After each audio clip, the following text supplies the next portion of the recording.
Hello everyone, welcome to the presentations. My name is Ibo Liu, a first-year electrical engineering PhD student at Harvard University. I'm very glad to give you a presentation about what I have done in my first-year research. Here, what I'm focused on now is the investigation of arc detection and classification approaches in a battery electric vehicle cable. And it is a kind of survey about electric hazard in the EVs. And I'd like to show you what the hazard is and how to detect and mitigate these critical issues. First of all, I'd like to say something about the battery electric vehicles. It's a kind of electric vehicles that all the power supplies that come from its battery pack. So it is very eco-friendly because there is no gas lines inside this vehicle, and makes it very eco-friendly and very popular in the current market. But with its promotion, there are still some critical issues about its security, and the most serious ones is the BEV fires, which just showed like these pictures. I have listed some major causes which I collected from the recent years real fire hazards from the BEVs, and maybe you are still confused that why there is no gas lines, but the fires will still happen.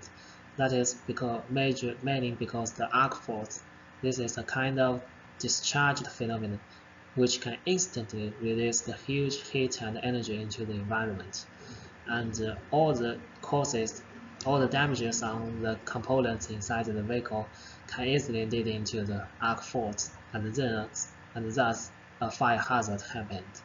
So that is why I want to do the research, because I want to simulate the arcing events in the practical cases.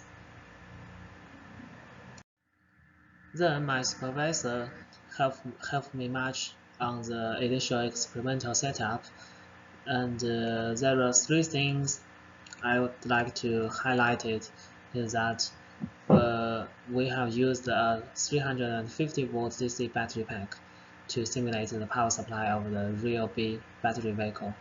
And for the investigated cables, we are trying to cut them into different lengths for the comparative analysis, and we are using this impactor to give external physical damages on these cables to simulate real car accidents. And here are some experimental results. And what's interesting is that when we are testing the long severed cable, the longer the cable it has, the resistance will influence the total arc resistance and make the trend of the current drop and the voltage rises. But the differences is slightly. All the current flowing into these cables are at a very high level, so which we can define that these arc faults are parallel arcs in our tests. And for the deep investigation, we applied the CWT, which is a method can make all the data into the frequency domain, and to learn the performance of this arc force in the frequency domain. And we find that for the arcing process, the current shows a formed frequency band, and for the fusing process, the current shows a dispersed frequency band.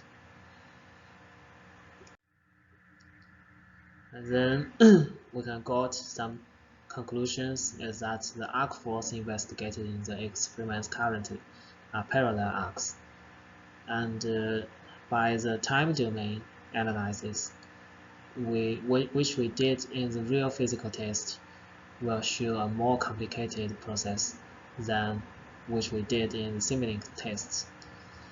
And the CWT results illustrates that the arc force and between the arc force and the harmless arcs, which during the fusing period there are also some differences on their frequency and magnitudes, and which will help us to achieve the more accurate detection. Okay, thank you very much.